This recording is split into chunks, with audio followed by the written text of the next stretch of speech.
영어를 공부하는 학생들이라면 공통적으로 가지는 세 가지의 고민이 있습니다. 먼저 어휘를 공부하며 생기는 고민.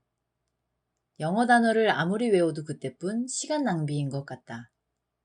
둘째로는 문법 공부.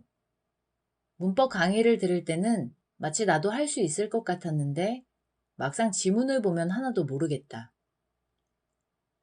셋째로는 독해를 하며 생기는 고민으로 애써 한글로 해석해서 해석된 한글 문장을 봐도 내용이 도무지 이해되지 않는다. 영어를 공부하는 학생이라면 누구나 가지고 있는 이 공통된 고민들. 이런 학생들의 고민이 과연 노력이 부족해서 생기는 고민일까요?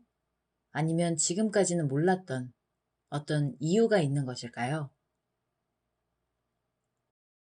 이 근본적인 고민을 해결해줄 영어학습법 5스텝 리딩을 소개합니다. 5스텝 리딩에는 세 가지의 큰 특징이 있습니다. 첫째, 어휘를 암기하지 않아도 어휘력이 생긴다. 둘째, 문법을 따로 공부하지 않아도 문법이 체득된다. 셋째, 어휘와 문법을 몰라도 독해가 가능하다. 세 가지의 특징을 보면 아시겠지만 5스텝 리딩은 어휘 암기와 문법 공부에 의존하는 기존의 영어 학습에 새로운 대안을 제시합니다. 많은 영어 학습법이 나와 있고 학생들은 끊임없이 영어 공부를 하고 있지만 학생들이 가진 공통적인 고민과 같이 그 수많은 시간을 투자한 것의 결과가 너무나도 초라합니다. 투자 시간 대비 성과가 나타나지 않는다는 것은 다시 말해 영어학습 방법이 비효율적이라는 말과도 같습니다. 그렇다면 지금부터 스터디포스에서 제시하는 5스텝 리딩의 획기적인 독해 학습 방법에 대해서 말씀드리겠습니다. 학습에 대해 이야기하려면 먼저 학습이 무엇인지부터 알아야겠죠? 학습은 기억과의 상호작용을 통해 이루어집니다. 새로운 정보나 지식을 기존의 정보와 연결시켜 이해하고 그것을 상황에 맞게 꺼내 쓸 수 있도록 다시 저장하는 것을 말합니다. 기억에는 세 가지 단계가 있습니다. 먼저 우리는 환경으로부터 수많은 자극에 노출됩니다. 그 자극들은 입력을 담당하는 감각기억으로 넘어와서 그중 주의 집중된 일부 정보가 처리를 담당하는 작업기억에 전달되고 그중 중요하다고 인지된 정보는 저장과 인출을 담당하는 장기기억으로 넘어가 저장됩니다. 오늘 집중해서 살펴볼 것은 저장과 인출을 담당하는 장기기억입니다. 이 장기기억은 말 그대로 입력된 정보를 오랜 기간 동안 저장하는 곳입니다. 장기기억의 용량은 제한이 없다고도 알려져 있습니다. 용량에 제한이 없다는 말은 잘 저장하고 잘 꺼내는 방법만 찾는다면 학습의 효율이 극단적으로 상승할 수 있다는 말과도 같습니다. 장기 기억에 잘 저장하고 잘 꺼내는 방법. 지금부터 그 비밀을 알려드리겠습니다. 우리는 태어나서 지금의 모습을 하기까지 매 순간 배우고 있습니다. 다시 말해, 삶은 학습의 연속입니다. 한글을 배워 한글을 알고 있고, 역사를 배워 역사를 알고 있고, 수영을 배워 수영을 할 수 있고, 운전을 배워 운전을 할 수 있습니다. 배움이라는 하나의 과정을 통해서 알게 되거나 할 수 있게 되는 두 가지의 결과를 얻습니다. 그런데 이상한 것은 둘을 바꿔 쓸 수는 없다는 것입니다. 한글을 할 수 있다, 역사를 할 수 있다, 수영을 알고 있다, 운전을 알고 있다 라고 표현하지 않습니다. 알고 있는 것과 할 수 있는 것, 둘의 차이는 무엇일까요? 둘은 모두 장기 기억에 저장된 기억입니다. 다만 저장되는 위치와 그 역할이 완전히 다릅니다. 알게 되는 것은 말 그대로 지식을 습득하는 것이고 할 수 있게 되는 것은 말 그대로 능력을 습득하는 것입니다. 지식을 습득하는 것은 서술 기억, 능력을 습득하는 것은 절차 기억이라고 합니다. 서술 기억과 절차 기억. 용어가 조금 낯서시죠? 용어를 조금 풀어드리겠습니다. 서술 기억은 의식적인 기억으로 암기했던 단어나 역사적 사실, 그리고 경험을 통해 지식으로 습득된 모든 기억을 말합니다. 세계에서 가장 높은 산은 무엇인가라던가 당신이 졸업한 초등학교 이름은 무엇인가 등의 질문을 받으면 그 내용이 저장된 기억에 접근해 답을 찾아냅니다. 서술 기억은 언제든지 저장된 기억에 의식적으로 접근해 그 내용을 말로 서술할 수 있다는 특징이 있습니다. 그래서 서술 기억이라고 하고, 이는 우리가 일반적으로 생각하는 공부를 통해 기억에 저장됩니다. 절차 기억은 반복 연습을 통해 자동화된 무의식적인 기억으로 자전거 타기, 젓가락질, 수영, 운전, 악기 연주, 그리고 언어 사용과 같이 인지 과정이 자동화된 능력을 말합니다. 절차 기억에 저장된 기억은 우리는 어떻게 걷는가와 같은 질문에 신체가 어떻게 작동하는지 그 메커니즘을 말로 설명할 수는 없지만 그 과정, 즉 절차를 통으로 기억해 수행하는 특징이 있습니다. 그래서 절차 기억이라고 하며 이 절차 기억은 공부가 아닌 훈련을 통해서 기억에 저장됩니다.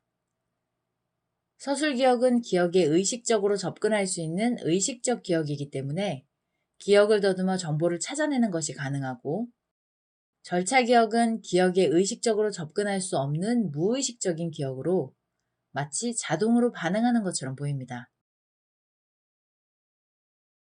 공부를 통해 저장되는 서술 기억과 훈련을 통해 저장되는 절차 기억.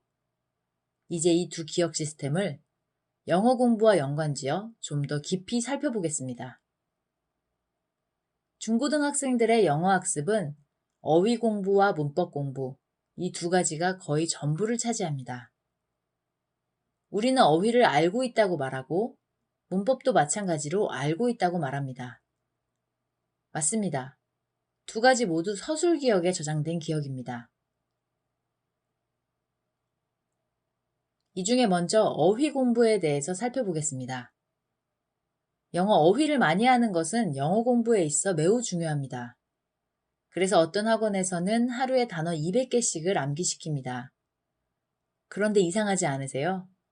그렇게 200개씩 암기를 반복해 1년이 넘도록 학원을 다니면 모르는 어휘가 하나도 없어야 하지만 결국 시간이 지나면 학생들이 가진 어휘량은 늘 그 자리입니다.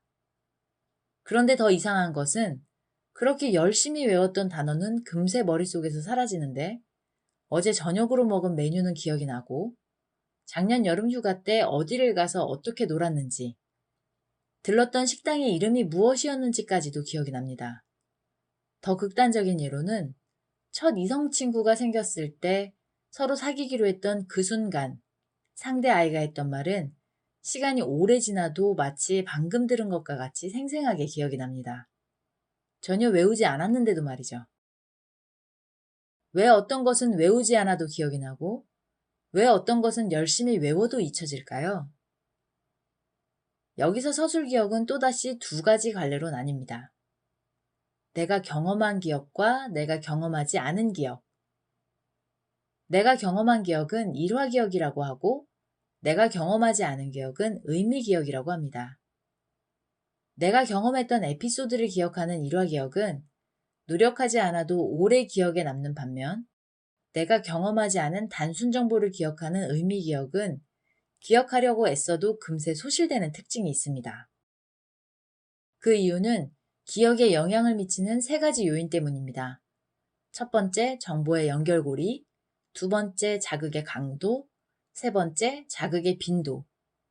첫 번째, 정보의 연결고리에 대해서 말씀드리면 기억은 연결의 고리가 여러 군데 연결되어 있을수록 쉽게 저장되고 인출되는데 이런 이유로 경험을 통해 저장되는 기억은 하나의 사건이 여러 자극들과 같이 발생하고 그날의 기분과 날씨, 장소, 주변 사람들과 같이 입력된 수많은 정보가 맥락적으로 연결되어 쉽게 저장됩니다. 두 번째, 자극의 강도입니다. 우리는 일상생활에서 수많은 것들을 오감을 통해 전달받지만 매일같이 보고 듣는 것들에 대해서는 주의를 집중하지 않아 대부분 기억에 남지 않습니다. 하지만 매일 오가는 등굣길에 큰 교통사고를 목격했다면 기억하려고 애쓰지 않아도 그 상황이 생생하게 그려지고 그 강도가 너무 센 경우에는 그 기억이 계속 맴돌아 괴롭기까지 합니다. 기쁨, 슬픔, 공포 등의 감정이 자극의 강도를 높이기 때문입니다. 마지막으로 자극의 빈도. 우리 말과 어휘는 살면서 무수히 많이 보고 들었습니다. 그래서 외우지 않아도 저절로 외워집니다. 지하철에서 매일 보는 문구나 사람의 얼굴도 저절로 기억이 나죠. 이렇게 기억의 연결고리가 많고 자극의 강도가 세고 자주 노출될수록 쉽게 저장됩니다. 학생들이 열심히 암기하는 단어의 경우 아무런 연관성이 없는 두 정보를 연결지어 기억해야 합니다. 예를 들어 인터프리테이션은 통역이라고 암기하는 것은 연결고리도 없고 자극의 강도도 없기 때문에 암기하기가 매우 어렵습니다. 그래서 학생들은 하나의 단어를 외우고 또 외웁니다. 이것이 바로 자극의 빈도를 높여서 기억하는 것입니다. 하지만 새로 배우는 영어 어휘를 반복적으로 우리의 뇌에 노출시켜 외우려면 대체 얼마나 많은 노력이 필요할까요? 일화 기억은 경험을 통해 얻은 기억이라 다른 기억들과 많은 연결고리를 가지고 있고 자극의 강도 또한 높습니다. 반면에 의미 기억은 단순 암기, 즉 주어진 정보를 의도적으로 기억하려고 노력해서 얻어진 것이기 때문에 일화 기억에 비해 금세 소실됩니다. 그래서 억지로 외우는 단어는 금세 잊어버리는 거죠. 그런데 의미 기억을 일화 기억화해서 암기하면 훨씬 더 쉽고 오래 기억됩니다. 세계 기억력 대회 아시죠? 그 챔피언들이 무작위로 섞여 있는 카드의 순서를 모두 외우는 것은 바로 이 의미 기억을 일화 기억으로 저장시키는 방법으로 가능한 겁니다. 그렇다면 학생들이 꼭 알아야 하는 영어 어휘들, 그 어휘들을 억지로 200개씩 외우는 방법 말고도 효율적으로 습득하는 다른 방법이 있겠다는 희망이 조금 생깁니다. 그렇다면 대체 어떻게 해야 그 수많은 어휘들을 습득할 수 있을까요? 5스텝 리딩 액티비티 북에 그 답이 있습니다. 단어와 내 기억 정보 간 상호 연결고리를 늘리고 자극의 강도를 높이면 쉽게 저장되고 잘 잊혀지지 않습니다. 그럼 5스텝 리딩 액티비티 북을 살펴보겠습니다. 액티비티 북은 5스텝 리딩을 수행하는 지문 교재입니다. 지문을 5단계에 걸쳐 읽으며 각 단계별 지시사항을 수행하는 훈련입니다. 5스텝은 다음과 같습니다. Just read, underline, guess, search, perfect read. 실제 훈련 방법을 살펴보겠습니다. 지문의 가장 위를 봐주세요. 이 글은 무엇에 관한 글이다. 이 글이 대체 무엇에 관한 글이지? 생각하며 글을 읽는 이 단순한 행위는 수동적 글 읽기를 능동적 글 읽기로 간단하게 전환시킵니다. 자신이 가진 질문에 대한 답을 찾기 위해 글을 읽는 것과 어떠한 화두도 없이 그저 글에 나와 있는 내용을 전달받는 것은 이해와 집중에 큰 차이를 가져옵니다. 이 빈칸은 글 전체를 읽고도 단번에 알아내지 못할 수도 있습니다. 괜찮습니다. 5스텝을 진행해가며 언제든 확신이 서는 때에 작성하면 됩니다. 지문의 왼쪽에는 5스텝의 지시사항이 나와 있고 학생들은 해당 스텝을 수행할 때 체크박스에 표시하고 수행하면 됩니다. 학생들이 단계별로 수행하게 되는 내용과 최고의 성과를 낼 수 있는 훈련 방법을 알려드리겠습니다. 스텝 1. Just read. 모르는 단어가 나오고 이해가 안 돼도 그냥 끝까지 읽는 단계입니다. 학생들은 모르는 단어가 나오면 바로 사전을 찾거나 읽는 것을 포기해버립니다. 이 단계는 이해가 되지 않아도 무조건 끝까지 읽는 것이 목표입니다. 지문을 읽다가 모르는 단어가 나왔을 때 읽는 것을 중단하고 사전을 찾는 것이 가장 나쁜 공부 방법입니다. 이렇게 끝까지 읽은 후에는 아래 영역으로 내려갑니다. 아래에는 첫 번째와 마지막으로 지문을 읽었을 때의 느낌을 표시하는 영역이 있습니다. 스텝 1을 마치면 First Feeling에 체크합니다. 다음은 스텝 2, Underline 단계입니다. 모르는 단어나 이해가 안 가는 구문에 밑줄을 그으며 읽습니다. 여기서는 지문을 읽지 않고 모르는 단어를 찾아서 밑줄을 긋는 것이 아니라 읽어가는 과정에서 모르는 어휘가 나오면 밑줄을 긋는 것입니다. 자신이 모르는 어휘를 인지하는 단계입니다. 다음으로 스텝 3, 게스 단계입니다. 5단계 중 가장 중요한 단계로 밑줄 친 부분의 의미를 유추하는 훈련입니다. 이 단계까지 오면 학생들은 지문을 3번째로 읽는 상태가 됩니다. 하지만 어려운 지문의 경우 어휘를 유추하기 힘든 경우가 많습니다. 여기서 학생들은 모든 어휘의 의미를 유추할 때까지 게스 단계를 반복하는 것이 좋습니다. 이 단계에서 학생들이 고민한 깊이만큼 발전이 크고 성과가 빠르게 나타나기 때문입니다. 지문 속에는 그 어휘를 추론할 수 있는 힌트들이 사방에 흩어져 있습니다. 어려운 지문을 읽어내는 것은 마치 어려운 퍼즐을 맞추는 것과 같습니다. 이해가 어렵긴 하지만 이때 어휘를 유추하는 과정을 통해 수많은 연결고리를 형성하게 됩니다. 먼저 지문의 내용을 이해하기 위해 장기 기억 속에 배경 지식으로 쌓여있는 많은 지식들을 소환합니다. 알고 있는 비슷한 단어와 비교해 보기도 하고 어휘를 어원으로 이해해 보려고 잘게 쪼개는 시도도 해보고 앞서 읽은 내용에서 참고할 것은 없는지 계속 생각을 하게 됩니다. 그렇게 노력하는 동안 퍼즐들이 하나하나 맞춰지며 점점 그림을 형성하게 됩니다. 그렇게 지문의 내용이 조금씩 이해되고 점점 구체화되다 보면 아까 전혀 몰랐던 단어가 더 많은 힌트와 연결되어 어렴풋이 유추할 수 있게 됩니다. 그럼 그렇게 어렴풋이 유추된 어휘는 또 다른 모르는 어휘를 유추하는 데 도움을 주고 그렇게 계속 반복하다 보면 어느새 전혀 이해가 되지 않았던 문장과 전체 지문의 내용까지도 이해할 수 있게 됩니다. 물론 이 과정은 처음에는 쉽지 않습니다. 먼저 이해도 되지 않은 지문을 억지로 머리를 써가며 계속 읽어야 한다는 것이 힘들고 다음으로 이렇게 계속 읽는다고 내용을 알게 된다는 사실이 믿어지지 않아 힘듭니다. 그래서 학생들은 이 유추하는 3단계를 반복하며 어려웠던 지문을 마침내 이해하게 되는 그 첫 번째 경험을 해보는 것이 매우 중요합니다. 지문은 학생들의 배경 지식이나 관심사에 따라 아주 어렵게 느끼는 지문이 서로 다르게 나타납니다. 하지만 아주 어렵게 느끼는 지문으로도 훈련이 가능합니다. 어려운 지문일수록 해낸 후에 돌아오는 희열감이 그만큼 커집니다. 지문이 어렵다고 느끼는 경우에 학생들이 지문 속에서 활용할 수 있는 단서는 적지만 그 단서를 조합해 맥락을 만들어내고 그 맥락을 통해 모르는 단어를 다시 유추하고 그렇게 새롭게 유추한 단어를 통해 맥락을 구체화시키면서 또 다른 것을 연쇄적으로 이해해 나가는 방법을 스스로 터득하게 됩니다. 이 과정에서 아이들은 외우지 않고도 어휘를 습득하게 되는데 글을 읽으면서 어휘가 가진 연결고리와 자극의 강도가 어마어마하게 커지기 때문입니다.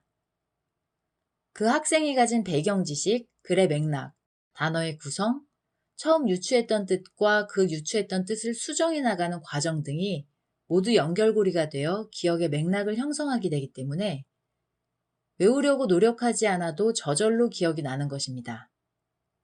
몰랐던 어휘를 모두 유추해냈다면 다음 단계로 넘어갑니다. 이번에는 스텝 4, 서치 단계입니다. 유추해서 적어놓은 뜻을 최종적으로 확인하고 유추한 내용이 맞았는지 사전을 찾아가며 확인하는 과정입니다. 이해하기가 어려워 고민을 많이 하면 할수록 기억에는 더 잘 저장되고 사전의 뜻을 확인하는 순간 확실하게 저장됩니다. 유추한 내용이 맞건 틀리건 상관이 없습니다. 맞으면 희열이라는 강렬한 자극이 돌아오고 틀리면 오기가 생깁니다. 대체 내가 어디서 무엇을 잘못 추론했나? 이런 자극들은 기억의 강력한 무기인 감정과 연결되기 때문에 쉽게 잊혀지지 않습니다. 마지막으로 스텝 5, 퍼펙트 리드 단계입니다. 이제 지문에는 모르는 어휘가 없습니다. 지문을 완전히 이해하겠다는 의지로 집요하게 읽는 단계입니다. 이 단계에서 또한 한 번으로 이해되지 않으면 자신이 판단했을 때 다 이해했다고 느낄 때까지 반복해서 읽는 것이 좋습니다. 이제 파이널 필링을 체크하면 됩니다. 5스텝을 충실히 수행하면 학생들은 처음 이해도와 상관없이 거의 모든 내용을 이해할 수 있게 되고, 이렇게 첫 번째와 마지막 읽기에서 이해도가 달라진 것이 한눈에 비교되면서 글을 읽는 것에 대한 자신감을 회복하게 됩니다. 5스텝 리딩을 마치고 나면 이제는 자신이 유추했던 어휘들을 정리하면 됩니다. 지문의 오른쪽에 있는 어휘 노트에 아까 밑줄 치고 유추했던 어휘들을 옮겨 적습니다. 이때 적중 여부를 표시하는 곳에는 동그라미, 세모, X가 있고, 내용이 일치하는 경우 동그라미, 어느 정도 뉘앙스를 읽어냈으면 세모, 불일치하는 경우는 X를 선택하면 됩니다. 분명히 처음에는 모르는 단어여서 밑줄을 그었지만 학생들은 읽는 과정에서 정답에 가깝게 추론하는 것을 발견할 수 있습니다. 이는 글 속에서 맥락을 연결하며 찾아낸 것이기 때문에 지문 속에서 단어를 만날 때마다 그 의미가 점차 정교화됩니다. 그 뒤에는 정리했던 어휘 노트를 수시로 훑어보면 됩니다. 아무리 장기 기억에 저장이 되었다고 할지라도 너무 오랜 시간이 지나면 기억에서 사라지기 때문입니다. 이때는 다시 암기할 필요 없이 회상하는 것만으로도 장기 기억에 오래 유지됩니다. 어휘를 외우지 않고도 기억하는 방법을 정리해보면, 첫 번째, 어휘를 끝까지 유추하라. 모르는 어휘를 유추하는 과정을 극단적으로 높이면 정보의 연결고리도 그만큼 많이 형성됩니다. 그리고 그것은 기억의 맥락을 형성해 기억에 쉽게 저장되고 인출됩니다. 두 번째, 고민하고 또 고민하라. 내용에 매달려 이해하려고 고민하면 할수록 학생들의 감정도 그만큼 고조됩니다. 어려워서 짜증이 나기도 했다가 자신이 대견하고 뿌듯하기도 합니다. 이러한 감정들이 자극의 강도를 높입니다. 해석을 확인하는 순간 희열과 탄식의 감정이 개입되고, 감정의 개입은 기억을 저장하고 인출하는 강력한 요소가 됩니다. 세 번째, 어휘 노트를 수시로 훑어보라. 장기 기억 속에 기억된다고 해서 그 수명이 영원한 것은 아닙니다. 짧게는 몇 시간에서 길게는 평생 기억하는 것까지 그 수명이 모두 다릅니다. 하지만 5스텝 리딩을 통해 기억된 어휘들, 정보 간 연결고리가 많고 강하게 자극되어 저장된 기억은 그 정도에 따라 굉장히 오래 기억에 남습니다. 이제는 자극의 빈도를 간단히 높이는 것만으로도 오래 기억할 수 있습니다. 기억이 사라지고 나면 다시 암기해야 하지만 기억이 남아있는 상태에서는 주기적으로 회상하는 것으로 충분합니다. 우리는 한글을 배울 때 어느 누구도 어휘집을 암기해서 말을 배우지 않습니다. 새로운 어휘를 만나면 그 어휘가 사용되는 맥락 속에서 뜻을 유추하고 그것이 기억에 저장되고 어휘의 사용 경험이 늘어나면서 그 어휘의 정확한 쓰임과 뜻이 정교화되는 것입니다. 또 영어와 한국어의 의미가 1대1로 매칭되는 경우는 사물을 가리키는 명사 외에는 거의 없기 때문에 어휘집에 나와 있는 제1의 의미를 외워 독해에 적용하면 오히려 잘못 해석되는 경우가 생깁니다. 영어 어휘는 글의 맥락을 통해 습득되는 것이 진짜 어휘 공부입니다. 그럼 다음으로 영어 학습에 있어서의 두 번째 큰 축인 문법에 대해서 말씀드리겠습니다. 설명을 드리기 전에 질문을 하나 드리겠습니다. 학생들은 국어 문법을 더 많이 알고 있을까요? 아니면 영어 문법을 더 많이 알고 있을까요? 맞습니다. 우리나라 사람들은 영어 문법을 훨씬 더 많이 공부하고 또 알고 있습니다. 한국 사람 중에 국어 지문을 읽고 이건 일형식 문장이구나 라거나 뭐뭐 할 것이다 라는 미래형 어휘가 사용되었으니 이건 미래에 일어날 일이구나 하고 생각하는 사람은 아무도 없습니다. 그럼 왜? 한국말은 문법을 몰라도 이해되고 왜 영어는 문법을 알아도 이해되지 않을까요? 단순하게 이 사실만 봐도 문법을 아는 것과 내용을 이해하는 것은 전혀 별개의 문제라는 것을 알 수 있습니다. 그런데 영어는 모국어가 아니기 때문에 문법을 먼저 배워야만 이해할 수 있다고 생각합니다. 지금은 초등학교부터 영어를 가르치지만 과거에는 중학교 때 처음으로 영어 과목을 배웠습니다. 그 당시에는 학교에서 문법을 먼저 가르쳤죠. 그래서 학부모님이나 선생님들은 문법을 배우지 않은 상태에서 글을 읽을 수 있다는 것을 상상조차 하기 어려워하시죠. 그렇다면 다시 생각해 보십시오. 얼마나 많은 시간을 영어 공부에 쏟았고 그 결과가 어땠는지. 일반적으로는 대학 시절을 포함해서 10년이 넘게 영어 공부를 하고도 영어가 잘 되지 않습니다. 이건 우리의 노력이 부족해서가 절대 아닙니다. 공부하는 방법이 너무나도 잘못되어 있었기 때문에 전 국민적으로 나타나는 현상입니다. 그럼 이번에는 문법과 문법을 사용해서 글을 읽는 독해를 비교해 보겠습니다.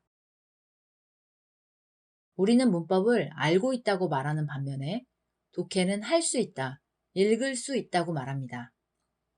영어 문법 지식은 서술 기억에 저장된 것이고 독해 능력은 절차 기억에 저장된 것이기 때문에 그렇습니다. 다시 말해 문법을 공부하는 것은 문법 지식을 습득하는 것이고 영어로 독해하는 훈련을 하면 문법이 체득되는 것이라고 할 수 있습니다. 그런데 보통 문법 지식의 양을 늘리면 영어 독해 능력이 향상될 것이라고 생각합니다. 이런 상황을 다시 말하면 책상에 앉아 자전거 타는 방법과 원리를 열심히 공부하면 자전거를 잘 탈 수 있게 된다고 생각하는 것과 다르지 않습니다. 자전거를 잘 타기 위해서는 넘어져도 계속 자전거를 타는 수밖에는 없습니다. 자전거를 처음 타면서 한번 넘어지고 나서 아직 내 이론적 배경이 부족하구나 하고 자전거 타는 방법을 다시 책으로 공부해서는 절대로 자전거를 탈 수가 없습니다. 자전거는 자전거를 직접 타면서 습득해야 하고 영어 독해는 글을 직접 읽으면서 습득해야 합니다. 우리는 한국말을 배울 때 결코 문법부터 배우지 않습니다. 문법은 사람들이 말하는 모습을 관찰하니 모두 이런 법칙으로 말을 하고 있구나 하고 나중에 정리한 것에 불과합니다. 영어 지문을 읽고 잘못 이해해도 아무 상관이 없습니다. 이렇게 실수하는 과정을 거쳐야 나중에 제대로 이해할 수 있게 됩니다. 틀렸을 때 틀렸다고 남에게 지적받지 않고 스스로 교정할 때 그 행위가 재미있고 그렇게 실수를 스스로 교정해야만 비약적인 실력 향상이 일어납니다. 하지만 아직도 이런 의문이 드시죠? 정말로 문법을 몰라도 글을 읽을 수 있을까? 영어를 처음 배우는 초등과정부터 난이도에 맞게 훈련을 시작하면 당연히 가능하고 어느 정도의 난이도가 있는 고등과정의 경우에도 중학교 수준의 영어 독해 경험이 있으면 됩니다. 중학교 문법을 모두 알고 있어야 한다는 말이 아니라 영어로 쓰여진 글을 읽어냈던 경험을 말하는 것이고 그 경험이 많을수록 쉽게 적응합니다. 이제 5스텝 리딩 미션 노트를 통해 문법 없이 내용을 이해하는 방법을 함께 보시죠. 미션 노트는 해석에 의존하지 않고 지문을 이해하는 훈련입니다. 미션 노트는 철저히 문법 대입식 해석을 금지합니다. 그럼 이제 영어를 절차 기억화해서 습득할 수 있는 5스텝 리딩의 미션 노트 훈련 방법을 말씀드리겠습니다. 미션 노트는 총 3개의 스테이지로 구성되어 있습니다. 스테이지 1, 내용 알아내기. 스테이지 2, 내용 이해하기. 스테이지 3, 내 것으로 만들기. 학생들은 영어 지문을 오직 문제풀이를 위해서만 읽습니다. 그래서 지문이 어떤 내용을 담고 있는지는 관심이 없고 그저 문제에서 어떤 것을 요구하고 있는지만 찾으려고 합니다. 그래서 많은 학생들은 문제를 풀고도 지문이 무슨 내용인지 알지 못합니다. 특히나 영어 지문은 문제를 풀 수 있을 정도로만 알아내면 된다고 생각합니다. 문제를 푸는 용도 외에 지문의 내용에 관심을 갖는 학생은 없습니다. 국어 독해력 훈련에서와 같이 문제풀이가 목표가 된 소극적 독해는 읽는 능력을 결코 향상시켜주지 못합니다. 영어 독해도 마찬가지입니다. 지문이 담고 있는 내용, 그 자체에 집중해야 합니다. 적극적 독해를 해야 합니다. 그 내용을 궁금해하고 알아가기 위한 노력을 할 때 비로소 영어가 지식 탐구의 수단이자 도구로 존재하게 됩니다. 이렇게 목적이 바로 서야 영어를 제대로 습득할 수 있게 됩니다. 그럼 미션 노트의 각 단계별 특징을 살펴보겠습니다. 스테이지 1. 내용 알아내기. 먼저 지문 상단에 있는 미션 노트의 훈련 회차, 지문 레벨, 지문 번호, 훈련 2를 작성합니다. 훈련 회차와 지문 번호는 일반적으로는 같지만 지문의 난이도가 맞지 않아 레벨을 변경한 경우에는 달라지기 때문에 확인을 위해 작성합니다. 다음으로 이 글은 무엇에 관한 글인지 액티비티북에서 작성했던 것을 옮겨 적습니다. 그 다음으로는 무엇이 어떻다고 말하고 있는가를 작성합니다. 이것이 무엇에 관한 글이고 그것이 어떻다고 말하고 있는지를 알아냈다면 글의 뼈대를 이해한 것입니다. 그것을 토대로 알아낸 세부 내용을 작성하면 됩니다. 첫 번째로 들어가게 되는 스테이지 1, 내용 알아내기의 목표는 지문에 있는 정보를 탐색해서 글에 담긴 사실과 정보를 최대한 많이 알아내는 것입니다. 이 단계에서 주의할 것은 문장을 해석하는 것이 아닙니다. 예시를 한번 보시죠. 프랑스에서 태어난 앙리 마티스는 부모님의 권유로 법대에 들어갔지만 후일 20세기 최고의 인상파 작가가 되었다.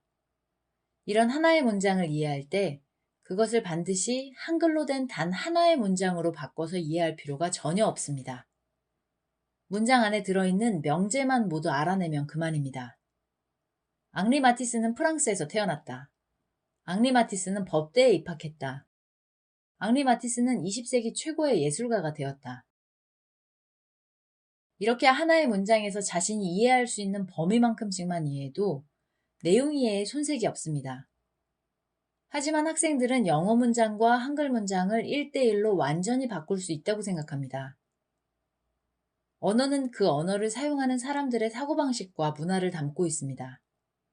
그래서 말하는 순서도 다르고 표현 방식도 다릅니다. 그것을 억지로 한국식 어순과 표현 방식에 맞춰서 바꾼다는 것은 불필요한 일일 뿐 아니라 문장의 구조가 복잡하고 내용이 깊어질수록 불가능에 가까워집니다.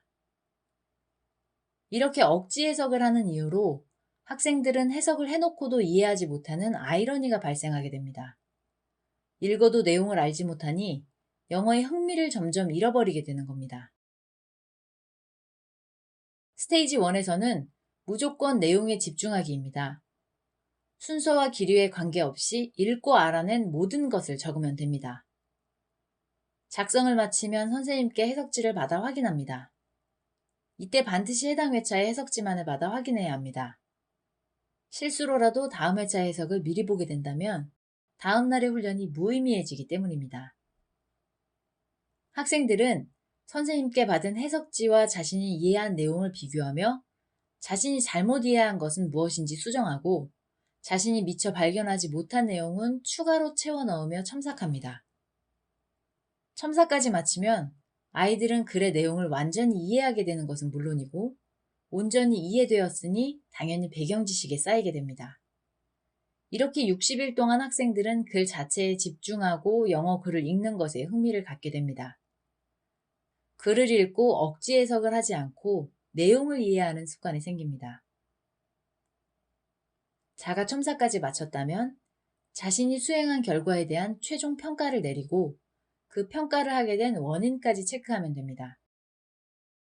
여기서 평가의 원인이 누적되면 자신에게 부족한 부분을 스스로 알 수 있게 되고 그 부분은 따로 보완하면 됩니다. 이렇게 자가평가까지 마치는 것으로 1회차 훈련이 모두 끝납니다. 학생들이 노트 훈련을 끝내고 나면 선생님께서는 학생들이 수행한 노트를 확인하고 성실하게 수행한 경우 멘토님 확인란에 서명을 해주십니다. 그리고 학생이 글을 얼마나 깊이 있게 이해했는지 확인하는 발문 수업을 진행하십니다. 발문 수업은 3분간의 발표 3개의 질문을 통해 읽었던 지문을 완전히 이해하고 거기서 한 발 더 나아가 생각을 확장하는 최종 관문입니다. 먼저 학생은 지문의 내용을 2, 3분간 발표합니다. 이때 지문을 보지 않고 끝까지 말할 수 있어야 합니다. 발표를 잘 마친 뒤에는 학생이 해당 지문을 더 잘 이해할 수 있도록 선생님께서 2-3가지의 질문을 하십니다. 이 질문은 지문의 내용을 얼마나 세세하게 기억하고 있는지 확인하는 질문이 아닙니다. 학생이 지문의 내용을 더욱 확장해서 사고할 수 있도록 돕는 질문입니다. 경기장의 변천사에 대해 읽었다면 원형 경기장에서 계단식 경기장으로 변화된 이유는 무엇인가와 같이 정답이 있는 질문을 하지 않습니다. 이는 지문의 지엽적인 내용을 확인하는 것밖에는 되지 않습니다. 네가 생각했을 때 여러 변화 중에서 가장 획기적이라고 생각하는 것은 뭐니? 라던가 네가 현재 경기장을 개선한다면 어떤 점을 개선하고 싶니? 등과 같이 학생들의 생각을 드러낼 수 있는 질문이 주어집니다. 이때 선생님은 발문 수업에 참여한 학생을 충분히 관찰하여 학생들 수준에 맞는 발표 방법을 제시합니다. 학생들은 글을 읽을 때 구경하듯 읽는 것이 습관화되어 있습니다. 글을 읽으며 글 속에 자신의 생각을 이입해보고 그 지문의 내용을 확장해서 의견을 갖는 이것이 적극적 독해입니다. 그리고 필요에 따라서는 학생이 발표하는 영상을 촬영해 학생에게 보여줍니다. 이때 자신의 평소 모습이나 습관을 객관적으로 확인하게 됩니다. 말을 끝맺지 않고 얼버무리는 모습이나 잘 모르는 내용을 발표할 때 더듬는 모습을 보게 되면 그것만으로도 많은 것들이 개선됩니다. 자신의 영상을 보는 것이 10번, 20번 남에게 지적을 받는 것보다 훨씬 개선 효과가 큽니다. 이렇게 60회를 마치고 나면 다음은 스테이지 2, 내용 이해하기입니다. 내용을 이해하기 위해서는 생각이 담긴 최소 단위인 단락별로 뭉쳐서 이해해야 합니다. 단락별로 정리하면 글쓴이가 하고자 하는 말이 맥락적으로 더욱 명확하게 이해됩니다. 단락 정리는 한글 독해 훈련에서 수행하는 미션 노트의 요약과는 다릅니다. 요약은 주요한 내용을 중심으로 내용을 압축하는 과정이라면 정리하는 것은 흩어져 이해했던 내용을 단락이라는 생각의 단위로 뭉쳐서 정리하는 것입니다. 여기서도 마찬가지로 자신이 이해한 내용을 편안하게 작성하면 됩니다. 단락 정리를 마치면 학생들은 해석지를 받아 읽고 스스로 첨삭합니다. 이 훈련을 60회 동안 한 후에는 대망의 마지막 단계로 넘어갑니다.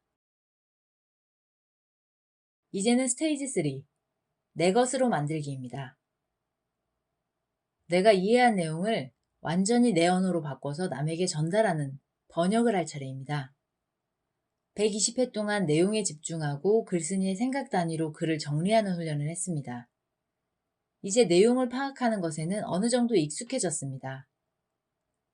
이 지문을 읽지 않은 사람이 학생들의 번역만 보고도 지문의 내용을 알 수 있어야 합니다. 문장을 그대로 해석하는 것이 아니라 다른 사람이 잘 전달받을 수 있도록 자신이 이해한 내용을 쉬운 말로 최대한 다듬는 것입니다. 번역을 마치면 해석지를 보고 스스로 잘못된 부분을 첨삭합니다.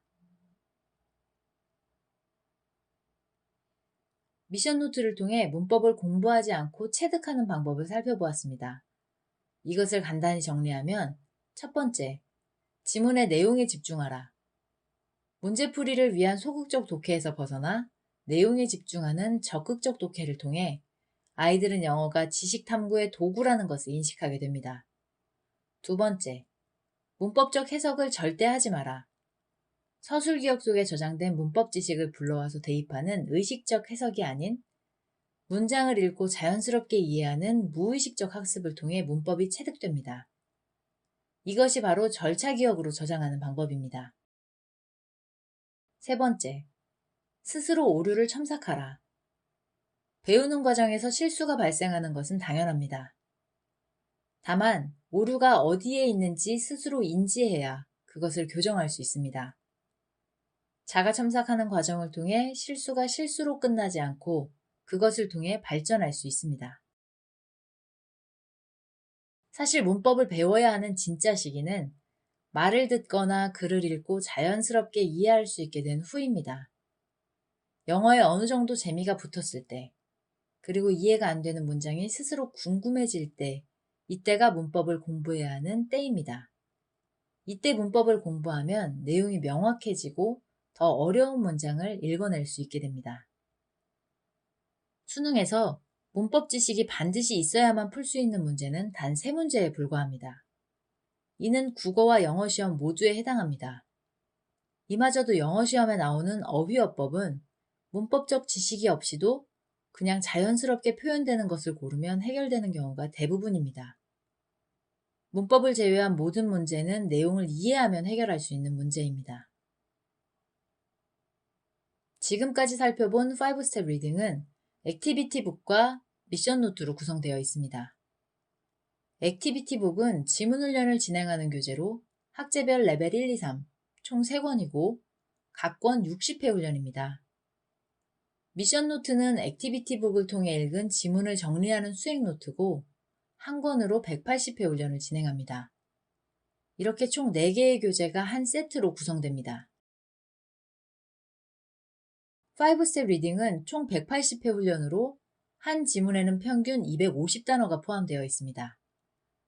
이 180회 훈련을 완성하면 학생들은 중복 단어를 포함해 45,000개의 어휘를 맥락 속에서 완전히 이해한 자기 것으로 만들 수 있다는 이야기입니다.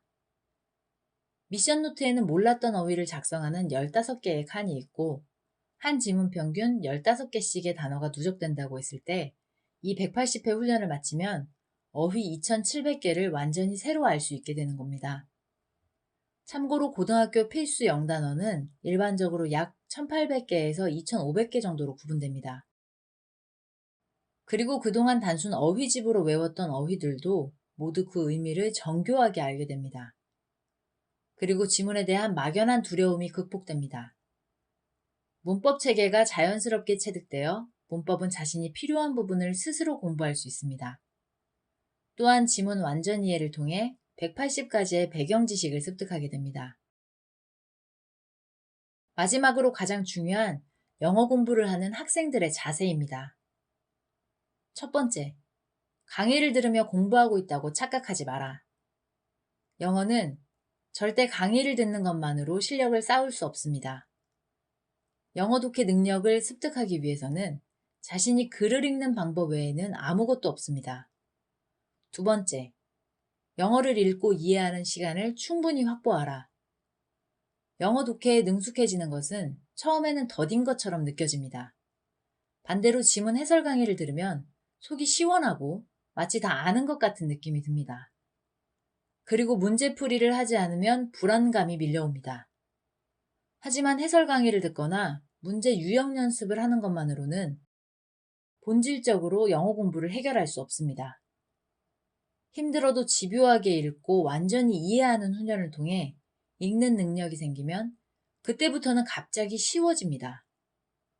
어떤 지문이 나와도 어떤 문제가 나와도 흔들리지 않을 수 있습니다. 그리고 마지막으로 5스텝 리딩 훈련을 결심했다면 훈련의 학습 논리를 완전히 납득한 후 시작하라. 어떠한 과정을 통해 어떤 능력이 형성되고 그것이 끝에 어떤 결과로 이어지는지 그것을 충분히 알고 공감하고 있어야 즐겁게 훈련할 수 있고 또 중도에 포기하지 않을 수 있습니다. 5스텝 리딩은 학생들 스스로 해내야만 하는 훈련입니다. 하다가 실수해도 좋습니다. 내용 이해를 잘못해도 됩니다. 단지 한두 번의 수업으로 지식을 습득하고자 하는 훈련이 아닙니다. 180회의 긴 여정을 통해 학생들은 실수를 스스로 교정해 갑니다.